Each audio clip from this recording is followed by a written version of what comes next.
সবাইকে নমস্কার। আজকের লাইভ শুরু করছি। আজকের লাইভে বিষয়বস্তু হচ্ছে যে ফাইন্যান্সিয়াল ফ্রিডম মানে হচ্ছে আমরা অর্থনৈতিক স্বাধীনতা বলতে কি বুঝি। সর্বপ্রথম এটার ক্যালকুলেশন বলতে যেটা আমার ক্যালকুলেশন আমি করেছি, যেটা আপনারা দেখতে পাচ্ছেন, সেটা হচ্ছে যে মাইন্ডসেট প্লাস কনফিডেন্স। এই মাইন্ডসেট আর কনফিডেন্স কিন্তু আমাদের ডিপেন্ড করে আমাদের ডিসিপ্লিন, আমাদের বাজেট, আমাদের ইনভেস্টমেন্ট এবং সেট, এইগুলোর উপর। অর্থাৎ মাইন্ডসেট কিন্তু আমাদের সবচেয়ে বেটার কাজ করবে এই ফাইন্যান্সিয়াল ফ্রিডমের ক্ষেত্রে। কিরকম? প্রত্যেকটা উদাহরণ দিয়ে আমি বোঝাবার চেষ্টা করছি, খুব ছোট ছোট উদাহরণ। ধরুন আপনার ফাইন্যান্সিয়াল ফ্রিডম বলতে আমরা যাকে বুঝি যে মাইন্ডসেটটাকে আমাকে পারফেক্ট করতে হবে। আমরা মাইন্ডসেটকেই পারফেক্ট করতে পারি না, যার ফলে কি হচ্ছে আমাদের মাইন্ডসেট ডান দিক বাঁ দিক সবসময় মুভ করে। এটা কিন্তু আমাদের মাইন্ডসেটের সবচেয়ে বড় সমস্যা। আমরা যদি একবার মাইন্ডসেট করে নিই যে আমার ফাইন্যান্সিয়াল ফ্রিডমের জন্য আজকে আমি একটা বাজেট করলাম। বাজেটটা কি? আজকে আমার খরচা, অর্থাৎ ধরুন আমি খুব সহজভাবে আরো ইজি করে দিই। আপনি আজকে তারিখ হচ্ছে 22 তারিখ, আপনি 20 তারিখ থেকে 30 তারিখ অবধি আপনি একটা কলাম করেছেন, যে কলামে আপনি দুটো পার্ট করেছেন। একটা আপনি খরচ করছেন যেটা, আর একটা আপনার বাড়ির লোক বা মিসেস হোক, আপনার বাবা হোক, মা হোক, যেটা খরচ করছে। এবার সেইখানে আপনি দেখছেন যে আপনার পার ডে খরচ আপনি লিখে রাখছেন এবং তাদেরও খরচ আপনি লিখে রাখছেন। দুটোকে যখন মাসের শেষে এক করছেন, দেখতে পেলেন আপনাদের দুজনের খরচকে অ্যাড করে হয়েছে মোটামুটি 2000 টাকা। এটা 10 দিনের খরচ। এটাকে বলা হচ্ছে বাজেট। তাহলে 10 দিনে আপনার 2000 টাকা কোথা থেকে হলো? না 20 তারিখ থেকে 30 তারিখ। তাহলে 10 তারিখ থেকে 19 তারিখ অবধি আপনার খরচ হয়েছিল কত? না সেখানে হয়েছিল 2400 টাকা। 1 তারিখ থেকে 9 তারিখ সেখানে কত খরচ হয়েছিল? সেখানে নাকি খরচ হয়েছিল আপনার 2600 টাকা। তাহলে 2600 হয়ে গেল আপনার 5000 টাকা। আর আজকে লাস্টের 20 দিনে খরচ হয়েছে আপনার 2000 টাকা, মানে টোটাল নিয়ে হলো আপনার 7000 টাকা। তাহলে সেই 7000কে 30 দিয়ে যদি ভাগ করেন, তাহলে আপনাদের একটা বাজেট আপনি পেয়ে যাবেন, মানে পার ডে খরচটা আপনি পেয়ে গেলেন। এটাকেই বলা হচ্ছে বাজেট করা, এটাকেই বলা হচ্ছে ফাইন্যান্সিয়াল ফ্রিডম করা, এটাকেই বলা হচ্ছে মাইন্ডসেট করা। কারণ এই মাইন্ডসেট আপনাকে অনেক বেশি সেভিংস করতে শেখাবে। কারণ আপনি যখন নেক্সট নভেম্বরে বাজেটটা করবেন, যে নভেম্বরে 10 দিন, আমার প্রথম অক্টোবরে 10 দিনে আমার খরচ হয়েছিল 2400 টাকা। নভেম্বরে যখন আপনি 10 দিন ক্যালকুলেট করে হয়ে গেল, তখন আপনি দেখলেন আপনার খরচাটা নেমে গেছে, ওখানে এখন 2000 টাকা, মানে 400 টাকা আপনার সেভিংস। আবার 11 তারিখ থেকে যখন 20 তারিখ করলেন, সেখানেও হয়তো আপনার 2000 টাকা, সেখানে দেখলেন 600 টাকা সেভিংস, মানে 400 আর 600 1000 টাকা। লাস্টের 10 দিনে হয়তো আপনার 2400 টাকা খরচ হয়েছে, মানে 6400। আপনি দেখলেন অক্টোবরে আপনার হয়েছে 7000, কিন্তু নভেম্বরে হয়ে গেল 6400, 600 টাকা সেভিংস। এইটাকেই বাজেট বলা হয়, এইটাকেই সেভ বলা হয়, এটাকে বলা হচ্ছে ফাইন্যান্সিয়াল ফ্রিডম, যেখানে আপনার মাইন্ডসেট আপনাকে অনেক বেটার তৈরি করবে। কারণ আমরা জানি যে মাইন্ডসেট শুধুমাত্র টাকা বাড়ালে হয় না, আমাদের মেন্টালটাকে ঠিক করতে হবে। আমরা মেন্টালি ভাবে প্রিপেয়ার হই না, তাই জন্য আমাদের ফাইন্যান্সিয়াল ফ্রিডম বলে কিছু নেই। আমরা সবসময় ফাইন্যান্সিয়ালের চাপে থাকি। কোথা দিয়ে জানেন? মেন্টাল আমাদেরকে কন্ট্রোল করে, আমাদের আমাদের মেন্টাল যে স্ট্রেস, সেটা আমাদের কন্ট্রোল করে। যখন আপনি আপনার কন্ট্রোল পাওয়ার মেন্টাল পাওয়ারের উপর থাকবে, তখনই আপনি জিতে যাবেন। এটা আমরা করি না। আমরা আগে কি করে দিই, ও বাবা এত টাকা খরচা হবে, হি বাবা কোথা থেকে টাকা পাবো, হি বাবা এত টাকা খরচা হচ্ছে। কারণ আমরা পার ডে হিসাবটাকে লিখি না। 5 মিনিট, দিনের শেষে 5 মিনিট আপনি যদি বাজেটটাকে লিখে রাখেন না, সারাদিনের খরচা আপনি এরকম টুস্কি মেরে প্রতি মাসে 400 থেকে 500 টাকা আপনার সেভিংস হবেই। সেখানেই আপনি ফাইন্যান্সিয়াল ফ্রিডমটা পাবেন। কারণ সেই টাকাটা আপনার কোনো না কোনো জায়গা থেকে বেরিয়ে যাচ্ছে, কোনো না কোনো অ্যাঙ্গেল থেকে বেরিয়ে যাচ্ছে, যেটা আপনি ধরতেই পারছিলেন না। এটাকে অ্যাটমিক হ্যাবিটস বলা হয়, এটাকে অ্যাটমিক সিস্টেম বলা হয়, এটাকেই আমরা মাইন্ডসেট গেমসের সিস্টেম বলে থাকি, ফাইন্যান্সিয়াল ফ্রিডমের সিস্টেম বলে থাকি। আমরা এগুলো জানিই না, আমরা করি, আমরা ইউজ করে ফেলছি, কিন্তু মেন্টালি ভাবে আমরা সেখানে প্রিপেয়ার হচ্ছি না। তাই মেন্টালি ভাবে ফাইন্যান্সিয়াল ফ্রিডমকে করতে গেলে আপনাদের সামনে যে উদাহরণগুলো তুলে ধরলাম, সেই উদাহরণের সঙ্গে আপনাকে কিন্তু অ্যাটাচমেন্ট হতেই হবে।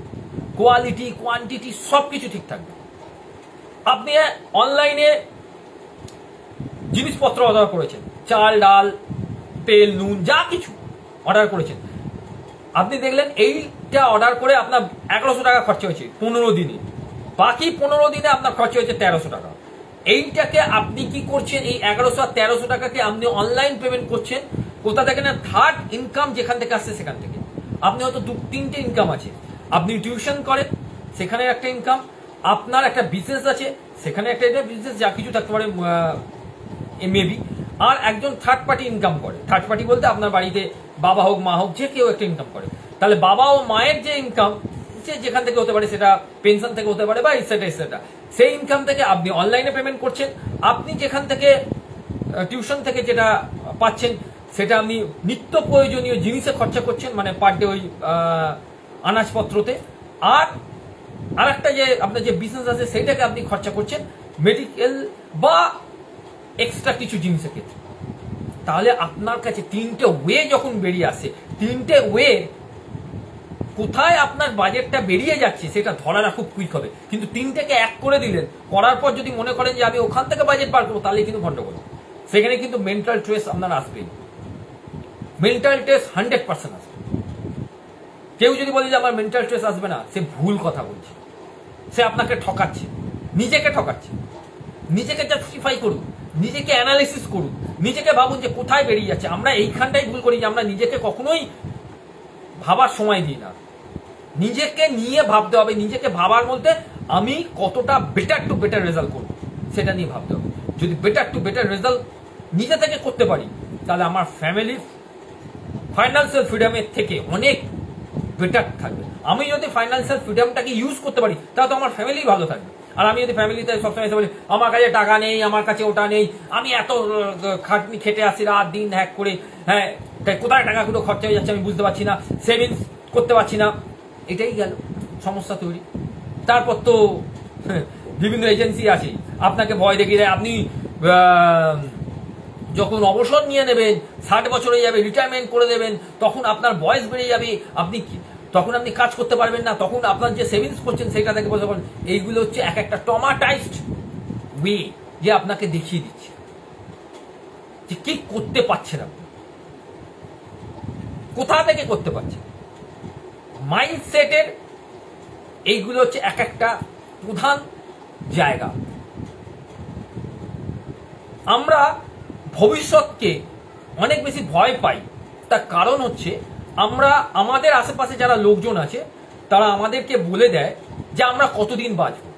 কিছু মনে করবেন না, আমি ডিরেক্টলি নাম নিচ্ছি, যেমন ধরুন LIC এজেন্ট, যারা মেডিকেল এজেন্ট, এছাড়া আরো অনেক যারা এজেন্ট আছে যারা এইসব এজেন্সি করে খাচ্ছে আর কি, মানে রোজগার করছে। তারা আপনার বাড়িতে এসে আপনাকে ভয় দিন, আচ্ছা আপনি এই ইন্স্যুরেন্সটা করে নিন, কারণ 60 বছর বয়সের পর থেকে তো আপনি আর কাজ করতে পারবেন না, তখন আপনি বসে বসে জিনিসটা খাবেন। মানে ওনারা ধরেই নিচ্ছে যে 60 বছর বয়স থেকে আপনি কাজ করতে পারবেন, আর আপনিও সেটাকেই ধরে নিচ্ছেন। হ্যাঁ ঠিকই বলেছেন, 60 বছর বয়স হয়ে যাবে, কাজ করার ক্ষমতা চলে যাবে, শরীর ভেঙে পড়বে।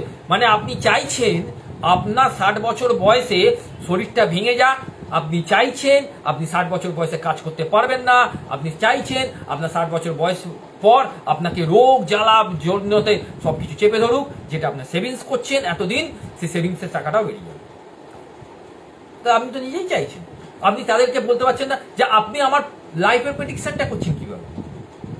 আমি আপনাকে কথা দিচ্ছি 60 বছর কেন, আমি 80 বছর 90 বছর অব্দি বেঁচে থাকবো, আমার লাইফে কোনো রকম প্রবলেম থাকবে না, আমি মেন্টালি ভাবে খুব স্ট্রং, আমি মেন্টালি ভাবে খুব হিট করবো নিজেকে, এবং আমি কখনোই মেন্টালি ভাবে নিজেকে বলবো না যে আমি কখনোই রিটায়ারমেন্ট করে গেছি। আমার রিটায়ারমেন্টটা তখনই হবে যখন আমি চোখ বুঝবো, অর্থাৎ আমি আমার মৃত্যু আমার রিটায়ারমেন্ট। যতক্ষণ না মৃত্যু হচ্ছে ততক্ষণ আমি কাজ করে যাব, আমার শরীর, আমার মাইন্ড, আমার এবিলিটি প্রত্যেকটাকে আমি কনফিডেন্সের সঙ্গে জানিয়ে যাব যে আমি বেঁচে আছি, অর্থাৎ কাজ করার ক্ষমতা আমার মধ্যে আছে। এটা আমরা বলতে পারি না, তাই জন্যই আমাদের আশেপাশের লোকরা আমাদেরকে ঘিরে ধরে, যেমন জ্যোতিষী, LIC এজেন্ট, যাবতীয় সবকিছু আপনাকে প্রেডিকশন করে দিচ্ছে, এই হবে সেই হবে। মানে আপনার লাইফের কন্ট্রোলটা অন্যজনের হাতে চলে যাচ্ছে। সেফ যেমন ভাবে প্রেডিকশন করে দিচ্ছে আপনি সেভাবেই যাচ্ছেন, কিন্তু আপনি আপনার মেন্টাল হেলথের প্রেডিকশনটা করছেন না। মেন্টাল হেলথ নিয়ে যারা কাজ করে যাচ্ছে তাদের কথা আপনি শুনছেন না। আপনাকে সুন্দর একটা রুটিন তৈরি করে দেওয়া হচ্ছে, যে রুটিনের মারফত আপনি যদি চলেন তাহলে আপনার শরীরে কোনো স্ট্রেস আসবে না। আপনি যে টাকাটা LIC তে জমাচ্ছেন, যে টাকাটা আপনি ভাবছেন যে আপনার বয়সকালে আপনাকে কে দেখবে? সেই টাকাটা আপনাকে দেখবে সেটা তো নাও হতে পারে। আপনি অ্যাক্সিডেন্টে মারা গেলেন, তারপর আপনার টাকাটা কি হলো? আপনার পরিবার নিয়ে নিলো। আপনি স্বর্গ থেকে এসে দেখবেন যে আপনার সেই পরিবার ভালো আছে কি স্বর্গে আছে, কেউ বলতে পারবে? কেউ বলতে পারবে না। অর্থাৎ সেই জায়গা থেকে আমি ভাববো কেন? আমাকে ভাবতে গেলে আমাকে অ্যানালিসিস করতে হবে যে আমি মেন্টালি ভাবে অনেক বেশি বুস্ট আছি। আমি পুরো নাম তো সবাই জেনে গেছেন, আমি সবাইকে বলেছি আমার শর্ট নাম হচ্ছে এভি। এভি বলেই আমাকে সবাই ডাকবেন, খুব সুন্দর লাগে শুনতে, ছোট নাম এভি। এবং সেই ছোট নামের মধ্যে আমি আপনাদের বলতে পারি যে কিভাবে আপনি নিজেকে 100% সেই জায়গা থেকে বুস্ট করবেন। কিভাবে নিজেকে 100% নিজেকে আগে বুস্ট করুন, নিজেকে কন্ট্রোল করুন এবং নিজেকে বলুন যে আমি সবকিছু করতে পারবো এবং আমি সবকিছু করার মতো ক্যাপাসিটি আছে আমার। যদি আপনি সবকিছু করার মতো সেই ক্যাপাসিটি থাকে তাহলে জানবেন যে আপনাকে কেউ নড়াতে পারবে না এবং যে নড়াবার চেষ্টা করবে সে কিন্তু নিজে নড়ে। কিন্তু আমরাই কি করি? আমাদের যাবতীয় তথ্য অন্যজনের হাতে দিয়ে দিই, দেওয়ার পরে আমরা বলি হ্যাঁ এইগুলো তো হচ্ছে। যেমন জ্যোতিষীদের কাছে গিয়ে আমরাই বলি হ্যাঁ আমাদের না এই প্রবলেম হচ্ছে। সে তো আলটিমেটলি আপনার ব্রেনের সঙ্গে খেলবে। আমাকে কেউ জ্যোতিষী আমার ব্রেনের সঙ্গে খেলে দেখা, তাকে আমি খেলিয়ে দেবো, কারণ সে আমার সঙ্গে যেটা খেলবে আমি তার সঙ্গেও সেটা খেলবো। কারণ আমাকে হ্যাক করা অত সহজ হবে না, কারণ আমি নিজেকে এতটাই বুস্ট করে রেখেছি, এতটাই নিজেকে কনফিডেন্সলি সব বিষয় অ্যানালিসিস করতে পারবো। আমিও চাইছি যে আপনারা করুন, আপনারা আপনাদের বাচ্চাদের করুন, আপনারা আপনার স্বামীদের করুন, আপনারা আপনার নিজেকে করুন। নিজেকে করা খুব দরকার, নিজেকে একটা সুন্দর রুটিনে ফেলাটা খুব দরকার। আপনারা অনলাইনে সার্চ করুন, আমি যে নামটা বলছি হুজ্জা উপজাতি। এই হুজ্জা উপজাতি হচ্ছে পাকিস্তান, আফগানিস্তান এবং চীনের একটা বর্ডারে একটা উপত্যকা। সেখানের মানুষরা 100 দিন বেঁচে থাকে, শুধু মহিলারা বেঁচে থাকে, ওখানে কোনো পুরুষের এন্ট্রি নেই, শুধু মহিলারা বেঁচে আছে। বুঝতে পারছেন? 100 দিন, 160, 100 অ্যাভারেজ মানুষ বাঁচছে ওখানে 100 দিন। তাহলে আমরা কেন পারবো না? আমরা কেন আগে থেকে বলে দিই ও বাবা আমরা বাঁচতে পারবো না? কিন্তু বেঁচে থেকে কি হবে? আমরা চাইছি না যে বেঁচে থেকে কি হবে, আমরা চাইছি না যে আমরা বেঁচে থেকে অনেক কিছু করি। আমরা তো চাইছি আমাদেরকে মেরে দিক। না না, বেঁচে থেকে কিছু লাভ নেই। ধর বেঁচে থেকে কি হবে? যত বেঁচে থাকবো তত বেশি ডিপ্রেশন এসে যাবে। তেমন আমরা চাইছি ডিপ্রেশনে আসুক, আমরা চাইছি যে আমাদের সমস্যা তৈরি হোক। তাহলে সেই সমস্যা থেকে তো আমরাই নিজেরা বেরোতে পারছি না, তাহলে বাচ্চাদেরকে বার করবো কি করে?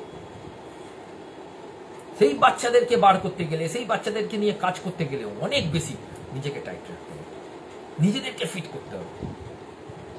এবং যদি আপনারা মনে করেন, আমি আবার রিপিট করছি, যদি আপনারা মনে করেন যে আপনারা কারোর সাহায্য নেবেন, আপনারা কারোর সঙ্গে থাকবেন, অর্থাৎ সঙ্গে থাকবেন, আপনাদেরকে গাইড করুন, তার জন্য আমি আছি। আমি 100% আপনাদের গাইড করবো। আমি রুটিন আপনাদেরকে হোয়াটসঅ্যাপে শেয়ার করবো। আমাকে টাকা পয়সা দিতে হবে না, কিচ্ছু দিতে হবে না।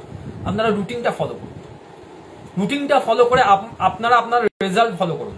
যদি রেজাল্ট ভালো হয় তারপরে আপনার ভেতর থেকে যেটা আসবে সেটাই আপনি করবেন। যদি টাকা দিতে হয় টাকা দেবেন, যদি দিতে না হয় নাই দেবেন, তাতে কিচ্ছু আসে না, কিচ্ছু সমস্যা হবে না। আমার কোনো সমস্যা, আমার মেন্টালি কোনো সমস্যা হবে না।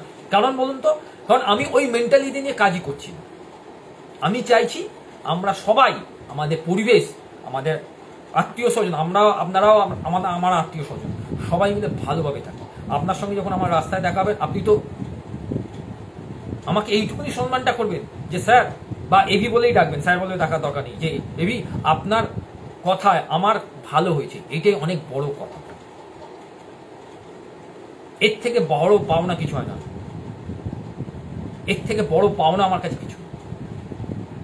যাই হোক, আজকাল লাইভ যতটুকু বোঝাতে পারলাম আপনাদের, যদি কিছু ভুল করে থাকি, I am sorry universe, I forgive me universe. Thank you universe যে তুমি আমার সঙ্গে আছো, থ্যাংক ইউ ইউনিভার্স তুমি আমার মা বাবার সঙ্গে আছো, থ্যাংক ইউ ইউনিভার্স তুমি আমার মেয়েদেরকে ভালো রেখেছো, থ্যাংক ইউ ইউনিভার্স তুমি আমার চোখ কান নাক সব কিছুকে ভালো রেখেছো। আই লাভ ইউ ইউনিভার্স, তুমি আমার ভেতরে আছো। সকলকেই ভালো রাখবেন, সকলেই ভালো থাকছে, সকলকে ভালো রাখার জন্যই আমাদের এই কাজগুলো করা। যিনি এতগুলো মেসেজ করলেন, থ্যাংক ইউ ম্যাম, আপনি এতগুলো আমাকে মেসেজ করেছেন। যাই হোক, অনেকগুলোই মেসেজ হয়েছে। হয়তো আপনি ফোন করেছিলেন, সেই সময় ফোনটা তুলতে পারিনি। আমি লাইভ শেষ করার পরে আপনাকে রিকোয়েস্ট করছি, আপনি তো দেখছেন, লাইভ শেষ করার পর আমাকে একটা ফোন করুন। সবাই ভালো থাকুন, সুস্থ থাকুন, শুভরাত্রি।